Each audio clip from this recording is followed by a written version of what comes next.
ఉపయోగించుకోవాలి. మీకు తెలుసు, మన నియోజకవర్గంలో ఉపాధి కల్పన అనేది లేదు. ఉపాధి కల్పన అనేది లేదు. ఎలాంటి ఎంప్లాయ్మెంట్ జనరేషన్ లేకపోవటం వల్ల యూత్ చూసినట్టయితే దూరభారాలు వెళ్తూ ఉంటాయి.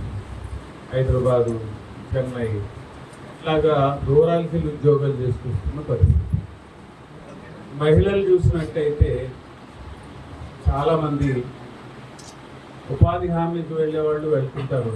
వాళ్ళకి 100 రోజులు కంప్లీట్ అయిపోవడంతో అది కూడా బ్లాక్ అయిపోయిన పరిస్థితి. మళ్ళీ ఏప్రిల్ 1 నుంచి అది మనకి అవైలబుల్గా వస్తుంది.